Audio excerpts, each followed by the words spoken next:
قل امر ربی بالقسط واقیموا وجوہکم عند کل مسجد وادعوہ مخلصین لہ الدین کما بدأکم تعودون فریقا ہدی وفریقا حق علیہم الضلالہ انہم اتخذوا الشیاطین اولیاء من دون اللہ ویحسبون انہم مہتدون یا بنی آدم خذوا زینتکم عند کل مسجد وکلوا واشربوا ولا تسرفوا انہ لا يحب المسرفین قل من حرم زینة اللہ التي اخرج لعباده والطیبات من الرزق قل هي للذین آمنوا في الحیاة الدنیا خالصة یوم القیامة کذالک نفصل الآیات لقوم یعلمون۔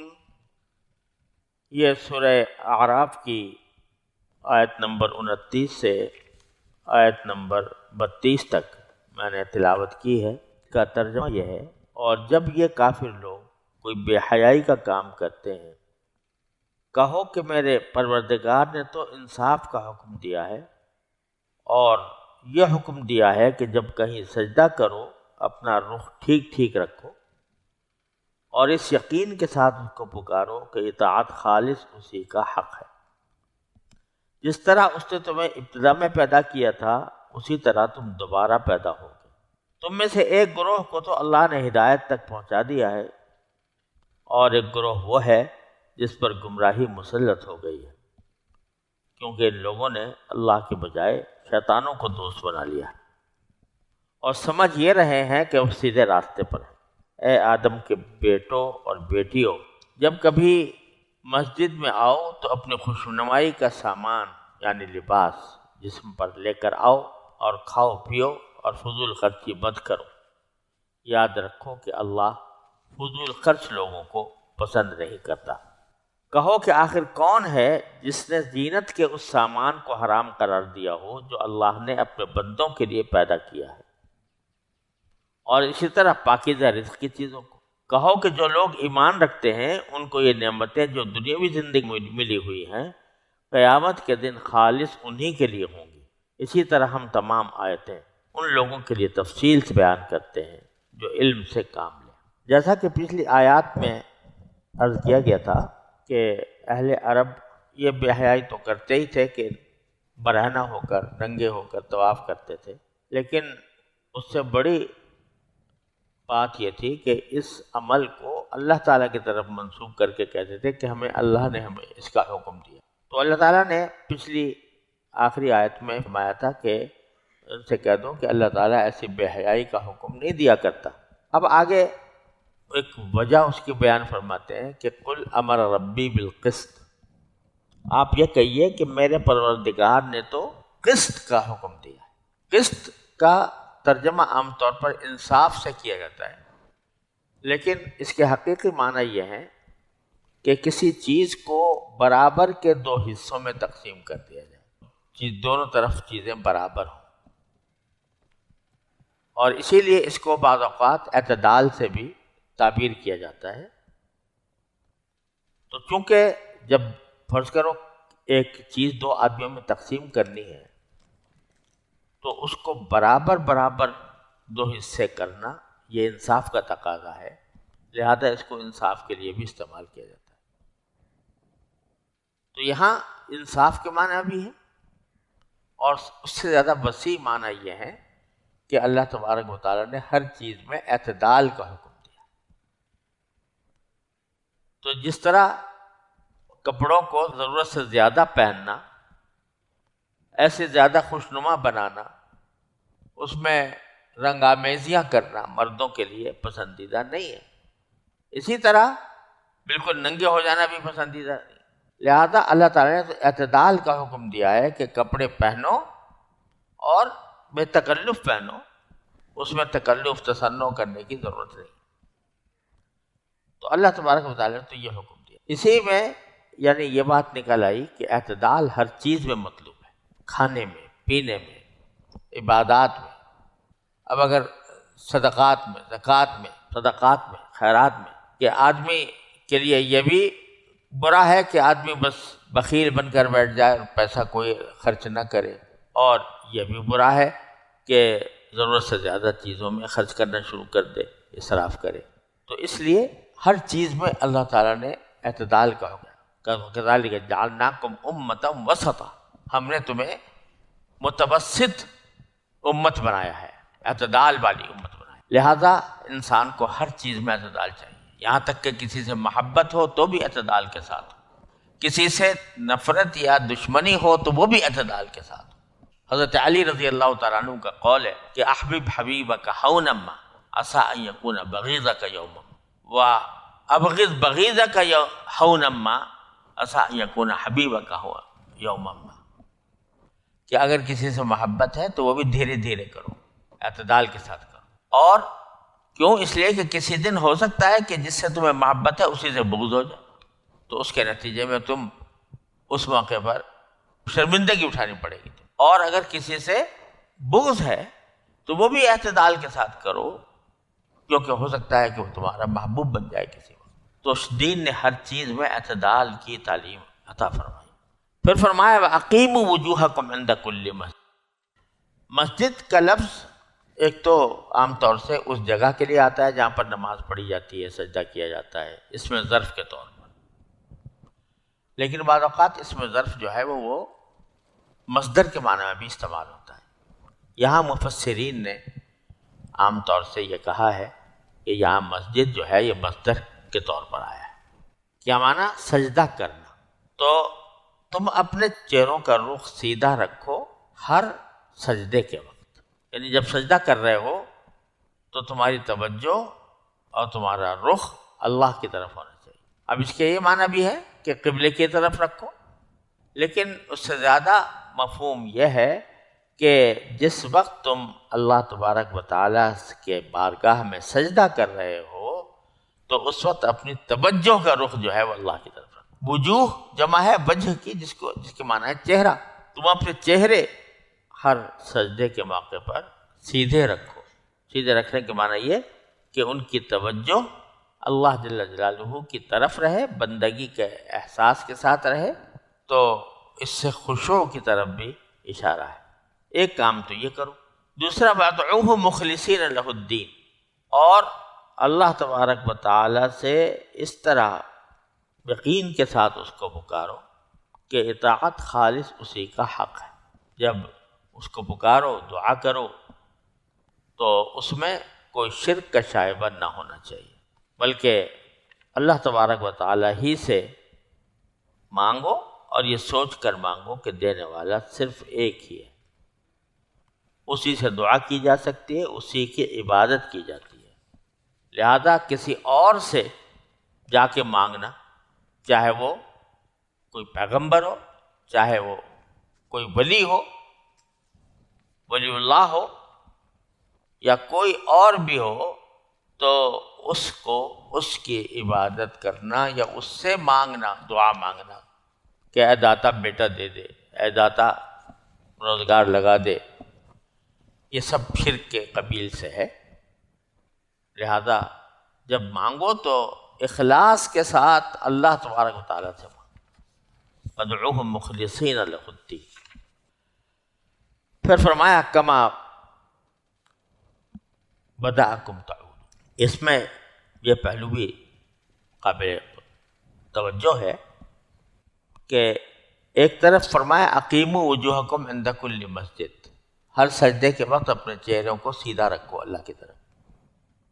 یہ ظاہری خضوع ہے کہ اپنے بدن کو، اپنے جسم کو اللہ جل جلالہ کی طرف عاجزی کے ساتھ متوجہ کرو۔ اور وَادْعُوهُ مُخْلِصِينَ لَهُ الدِّينَ، یہ باطن کا کام ہے کہ دین کو خالص اللہ، اطاعت کو، عبادت کو خالصتاً اللہ کے لیے کرو۔ تو اس سے بعض حضرات مفسرین نے یہ فرمایا کہ اقیموا وجوہکم عند کل مسجد سے اشارہ ہے شریعت کی پابندی کی طرف، اور وَادْعُوهُ مُخْلِصِينَ لَهُ الدِّينَ سے اشارہ ہے طریقت کی پابندی۔ تو معلوم ہوا دونوں چیزیں لازم و ملزوم ہیں۔ اگر کوئی آدمی شریعت کو تو لے، طریقت کو بھول جائے، طریقت سے مراد ہے تزکیہ، احسان، اس کو بھول جائے تو وہ بھی ناتمام ہے۔ اور اگر کوئی شخص صرف تزکیہ احسان کو لے لے اور ظاہری عبادات کو چھوڑ دے، فرائض واجبات کو چھوڑ دے، تو وہ بھی زبردست نقصان ہے۔ اور پھر آگے فرمایا کما بدأکم تعودون، جس طرح تمہیں ابتدا میں اللہ تعالیٰ نے پیدا کیا تھا اسی طرح تم لوٹ کے جاؤ گے اس کے بعد۔ یعنی یہ اشارہ فرما دیا کہ جو باتیں ہم بتا رہے ہیں تمہیں کہ بے حیائی نہ کرنی چاہیے، اللہ تعالیٰ کے حکم کے تحت اعتدال سے کام لینا چاہیے، اللہ تعالیٰ کے سجدے کی طرف اللہ تعالیٰ کی طرف رخ کرنا چاہیے وغیرہ، یہ اس وقت تک ان پر جماؤ پیدا نہیں ہوگا جب تک کہ تم آخرت پر عقیدہ نہ رکھو، کہ تم جس طرح پیدا کیا تھا اللہ تعالیٰ نے اسی طرح تمہیں واپس وہیں پر جانا ہوگا، کما بدأکم تعودون، کیونکہ عقیدہ آخرت ہی وہ چیز ہے جو انسان کے دل میں گناہوں سے بچنے کا جذبہ پیدا کرتا ہے، کیونکہ اس کو یقین ہوتا ہے کہ اگر میں کوئی گناہ کروں گا تو اس کا بدلہ مجھے آخرت میں عذاب کی صورت میں اٹھانا پڑے گا۔ پھر فرمایا فریقاً ہدا فریقاً علیہم حق علیہم الضلالہ، کچھ اب انسانوں کے دو گروہ ہو گئے ہیں، ایک فریق تو وہ ہے جس کو اللہ تعالیٰ نے ہدایت تک پہنچا دیا، فریقاً ہدا، کیونکہ طلب تھی ان کے دل میں اور اللہ جل جلالہ پر ایمان تھا، تو طلب اور ایمان دونوں مل کر ان کو اللہ تعالیٰ نے خود پہنچا دیا ہدایت تک، فریقاً ہدا۔ یہاں ہدا کا نہ صلہ ہے نہ مفعول ہے، لہذا مراد مطلق ہدایت، ہدایت مطلقہ، مطلق ہدایت نہیں، ہدایت مطلقہ یعنی مکمل ہدایت اللہ تعالیٰ نے عطا فرما دی، خود پہنچا دیا منزل تک۔ اور فریقاً حق علیہم الضلالہ، اور ایک گروہ وہ تھا جس کے اوپر گمراہی مسلط ہو گئی۔ وہ کون تھے؟ یہ وہ تھے انہم اتخذوا الشیاطین اولیاء من دون اللہ، جنہوں نے شیطانوں کو دوست بنا لیا اللہ کو چھوڑ کر۔ یہ پہلی قوم تو وہ تھی جس نے اللہ کی طرف رجوع کیا، اللہ سے ہدایت مانگی، اللہ تعالیٰ نے ہدایت دے دی، اور یہ وہ ہے جس نے دوستی گانٹھی شیاطین کے ساتھ اور انہی کے کہنے پر عمل کرتے رہے۔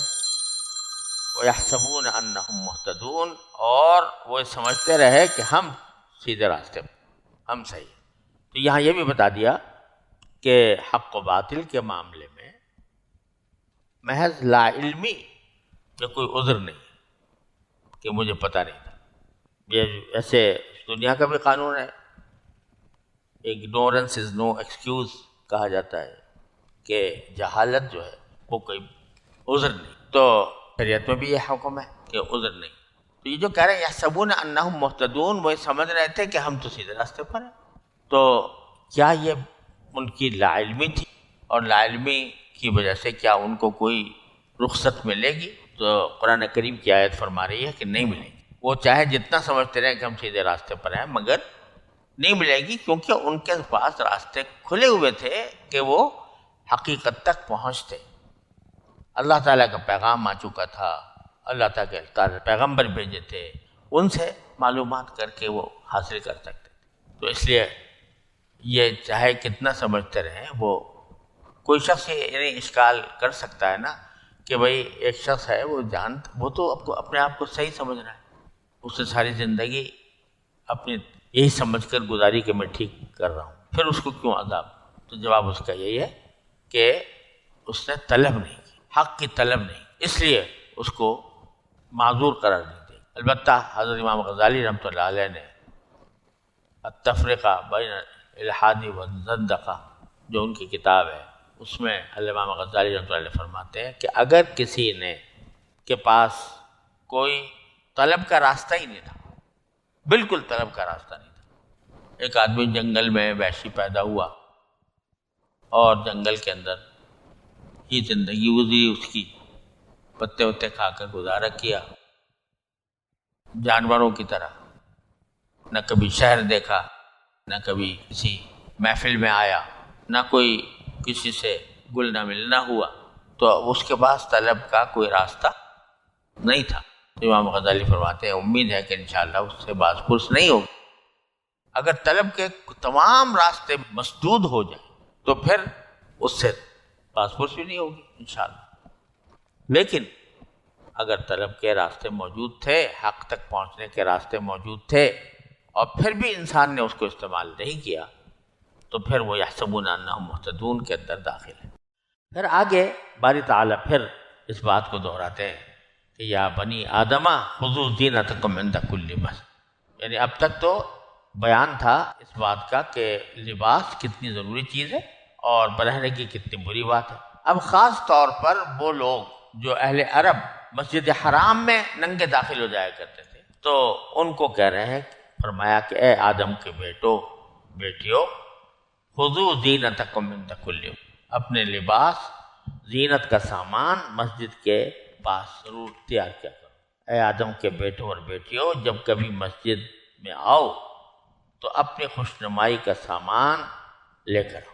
تو یہاں ایک طرف تو یہ حکم دے دیا کہ لباس پہننا ضروری ہے، لیکن دوسری طرف یہ بھی ہے اشارہ، اس میں اشارہ کیا بلکہ وضاحت ہے کہ لباس ایسا پہنا جائے جو زینت کہلا سکے۔ میلا کچیلا پھٹا پرانا لباس آدمی پہن کے چلا جائے، جبکہ جب کسی محفل میں جاتا ہے تو بڑا بن ٹھن کر جاتا ہے، اعلیٰ درجے کے کپڑے پہنتا ہے، اور موجود بھی ہیں، اور ان کو چھوڑ کر میلے کچیلے کپڑے پہن کر چلا جاتا ہے، یا ایسے کپڑوں میں چلا جاتا ہے جو کہ ناکافی ہوتے ہیں۔ کسی محفل میں جانے کے لیے کبھی ایسا نہیں کرے گا کہ صرف بنیان پہن کے چلا جائے، صرف بنیان اور لنگی پہن کے چلا جائے کسی محفل میں اگر جانا ہو، لیکن نماز کے لیے بنیان میں پڑھ لی نماز، تو یہ نماز کے احترام کے خلاف ہے، مسجد کے احترام کے خلاف بھی ہے، نماز کے احترام۔ تو صرف اتنا ہی نہیں کہ آدمی لباس پہنے، بلکہ لباس بھی ایسا پہنے کہ جو دوسری جگہ جاتے ہوئے آدمی پہنتا ہے۔ خذوا زینتکم عند کل مسجد۔ اور اسی سے یہ بھی پتہ چلا کہ اعتدال کے ساتھ انسان اگر کوئی زینت کا کام کرے تو یہ کوئی ناپسندیدہ چیز نہیں ہے۔ بعض لوگ بہت ہی خشک قسم کے لوگ جو ہیں وہ یہ سمجھتے ہیں کہ بھائی ہمیشہ کسی اللہ والے کو یا کسی عالم کو ہمیشہ لول جلول ہی رہنا چاہیے، تو کوئی اچھا اگر لباس پہنے گا تو وہ گویا اس کی تقدس کے خلاف ہے یا اس کے اللہ والا ہونے کے خلاف ہے۔ یہ بالکل غلط تصور ہے۔ حضرت امام مالک رحمۃ اللہ علیہ ویسے تو درویش آدمی تھے، لیکن جب باہر آتے تھے درس حدیث کے لیے تو ہر روز نیا جوڑا پہن کر آتے، نیا، ہر روز نیا، خوشبو کے ساتھ۔ تو اس لیے آتے تھے کہ حدیث کی عظمت، تو اور پھر مسجد حرام یعنی حرم نبوی میں درس دیتے تھے، تو حرم نبوی کا احترام اور ساتھ میں حدیث کا احترام۔ تو خذوا زینتکم عند کل مسجد، اچھا لباس پہنو، اور ساتھ ہی یہ بھی فرمایا وَكُلُوا وَاشْرَبُوا وَلَا تُسْرِفُوا، کھاؤ پیو اور فضول خرچی نہ کرو۔ اس کا تعلق یہ ہے ما قبل سے کہ جن لوگوں کا بھی پچھلے آیات میں ذکر آیا تھا، حمص یعنی وہ قبیلے جو بیت اللہ کے قریب رہتے تھے جیسے قریش، کنانہ وغیرہ، تو انہوں نے اپنے لیے کچھ خاص احکام بنا رکھے تھے۔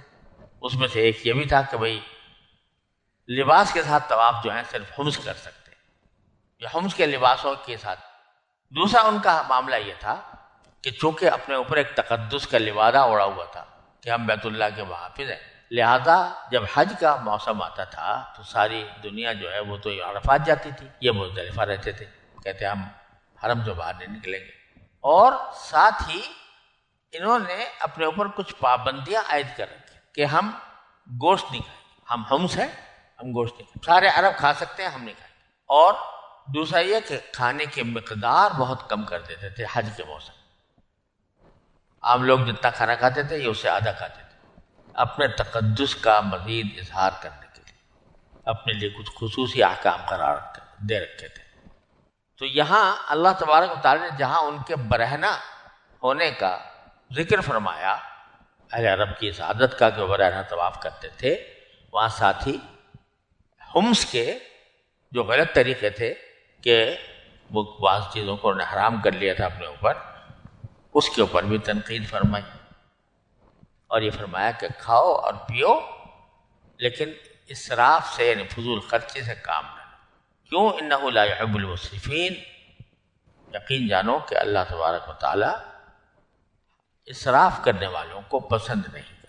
اب یہ ایسی ہدایت ہے، کلو واشربو، یہ صیغہ امر کا ہے، اور امر کا صیغہ یہ کام کرو، کھاؤ اور پیو، عام حالات میں امر جو ہے وہ وجوب کا، یعنی جب اللہ تعالیٰ کی طرف سے کوئی امر آئے، حکم آئے، تو اس کا مطلب ہے کہ اس کا کرنا فرض ہے۔ تو یہاں جو حکم دیا جا رہا ہے کھاؤ، یہ ایک لحاظ سے وجوب کا حکم ہے، واجب ہے۔ کیوں؟ اس لیے کہ اللہ تبارک و تعالیٰ نے جب ہمیں زندگی عطا فرمائی تو ہمارے نفس کا بھی کچھ حق کرا، ان لنفسک علیک حق، وہ حق یہ ہے کہ اس کو بھوکا نہ مار دیا جائے، لہذا کھانا فی الجملہ فرض ہے۔ اگر کوئی آدمی بھوکا رہے اور بھوک میں مر جائے، خودکشی کا مجرم ہو، لہذا اتنا کھانا جس سے کہ انسان اپنی جان قائم رکھ سکے، جس کے بغیر انسان کے مرنے کا خطرہ کبھی ہو، اتنا کھانا فرض ہے۔ اور اس کے بعد اب وہ کہ جان تو بچ گئی 2 لقمے کھا کر، لیکن صرف اتنا ہی، اتنا تو فرض ادا ہو گیا، لیکن آگے پھر اباحت ہے کہ جتنا چاہو کھا لو، لیکن اس کھانے کی بھی ایک حد ہے، اور وہ حد یہ ہے کہ وہ اسراف تک نہ ہو۔ اب اسراف کس کو کہیں گے؟ یہ اپنے ہر آدمی کے لحاظ سے اس کا حالت مختلف ہوتی ہے۔ تو بعض لوگ ایسے ہوتے ہیں کہ ان کے لیے 1 روٹی سے زیادہ اسراف ہے، اور بعض لوگ وہ ہوتے ہیں جن کے لیے 10 روٹیاں بھی کافی نہیں ہیں۔ تو طبیعت اور مزاج کا فرق ہوتا ہے، لیکن ایک اصول بزرگوں نے بیان فرمایا ہے، اگر اس پر عمل کر لیا جائے تو انشاءاللہ اسراف سے انشاءاللہ بچے گا۔ وہ اصول یہ ہے کہ جب بھی انسان کھانا کھانے بیٹھتا ہے تو ایک مرحلہ ضرور ایسا آتا ہے جہاں دل میں کشمکش ہوتی ہے، اور کھاؤں یا نہ کھاؤں، مزید کھاؤں یا نہ کھاؤں، ایک مرحلہ ایسا ضرور آتا ہے۔ تو بس بزرگوں نے کہا جب وہ مرحلہ آ جائے چھوڑ دو، اس وقت بس آگے بند کر دو، یہ ہے اعتدال۔ اور پھر بعد میں نے کسی ماہر طب کا بیان بھی دیکھا، اس کا کوئی مضمون میں نے پڑھا، تو اس نے بعین ہی یہ بات کہی کہ اگر انسان اپنی صحت کو برقرار رکھنا چاہتا ہے صحیح طریقے سے، تو اس کا ایک طریقہ یہ ہے کہ کھانے میں آدمی اس بات کا خیال کرے کہ جس مرحلے میں دل میں شک پیدا ہو جائے کہ آگے کھاؤں یا نہ کھاؤں، اس وقت چھوڑ دو۔ یہ اسراف سے بچنے کا بہترین طریقہ ہے۔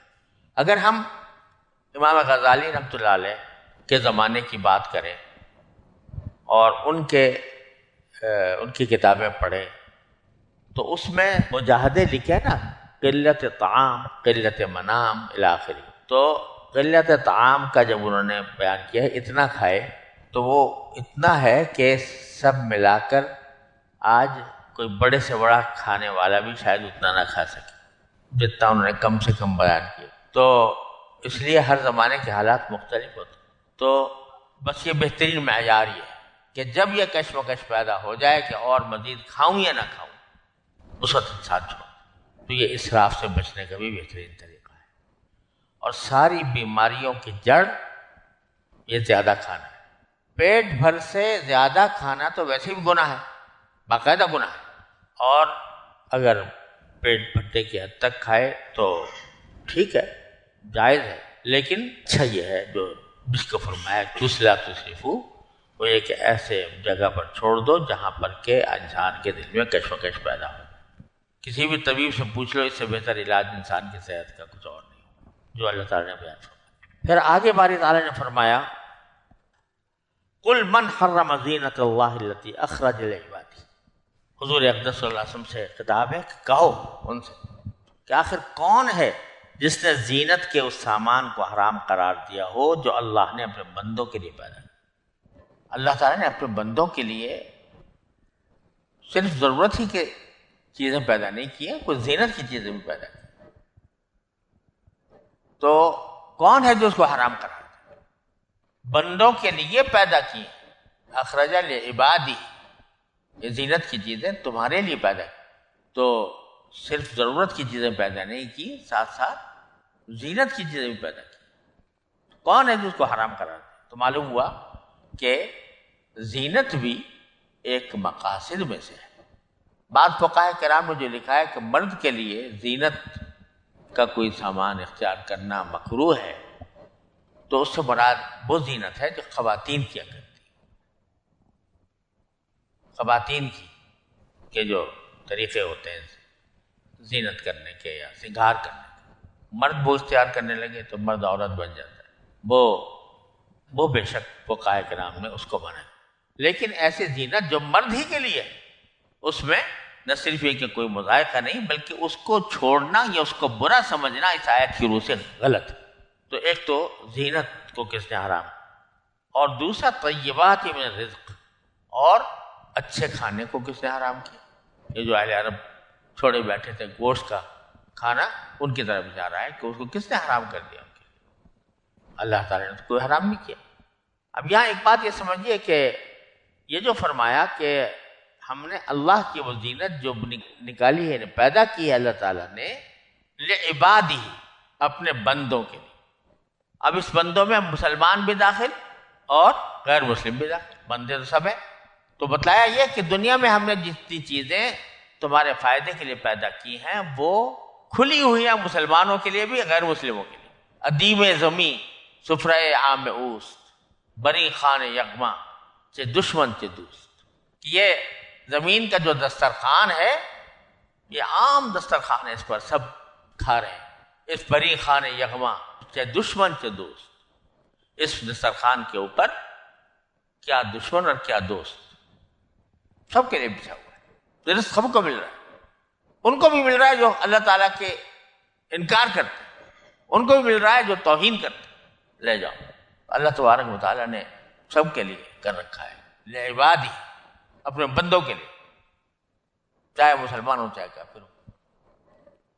لیکن آگے فرماتے ہیں قل یا للذین آمنوا فی الحیات الدنیا خالصۃ یوم القیامہ، لیکن قیامت کے دن جو لوگ ایمان رکھتے ہیں ان کو یہ نعمتیں جو دنیاوی زندگی میں ملی ہے، قیامت کے دن خالص انہی کے لیے ہوں گی۔ یہاں تو کوئی تفریق نہیں ہے، مسلمان کو بھی مل رہا ہے، غیر مسلم کو بھی مل رہا ہے، لیکن آخرت میں یہ تخصیص ہو جائے گی کہ یہ ساری نعمتیں جو یہاں ملی ہوئی ہیں یہ صرف مسلمانوں کو ملیں گی، صرف ایمان لانے والوں کو ملیں گی، انہی کے لیے خالص ہوں گی، غیر مسلم اس میں شامل نہیں ہوں گے۔ قل ہی للذین آمنوا فی الحیات الدنیا خالصۃ یوم القیامہ، یہ چیزیں ان لوگوں کے لیے جو ایمان لائے ہیں، دنیا میں یہ چیزیں ملی ہوئی ہے، وہ خالصتاً انہی کے لیے ہوں گی قیامت کے دن۔ کذالک نفصل الآیات لقوم یعلمون، اور ہم اسی طرح تمام آیتیں ان لوگوں کے لیے تفصیل سے بیان کرتے ہیں جو علم سے کام ہے، علم سے کام ہے، یعنی علم تو حاصل ہے ان کو، اتنا علم حاصل ہے کہ جس سے راحت حق تک پہنچ سکے۔ یہ پتہ ہے آسمان ہے، یہ زمین ہے، ستارے ہیں، یہ دریا ہے، یہ پہاڑ ہے، یہ ہوائیں ہیں، یہ کہاں سے آ رہے ہیں، اتنا تو پتہ ہے۔ لیکن اس سے اگر کام لیں گے، علم سے کام لیں گے تو ہدایت کا راستہ مل جائے گا، اور ویسے ہی جان کے بیٹھے رہیں گے تو کچھ بھی نہیں ہو۔ اس لیے فرمایا کذالک نفصل الآیات لقوم یعلمون۔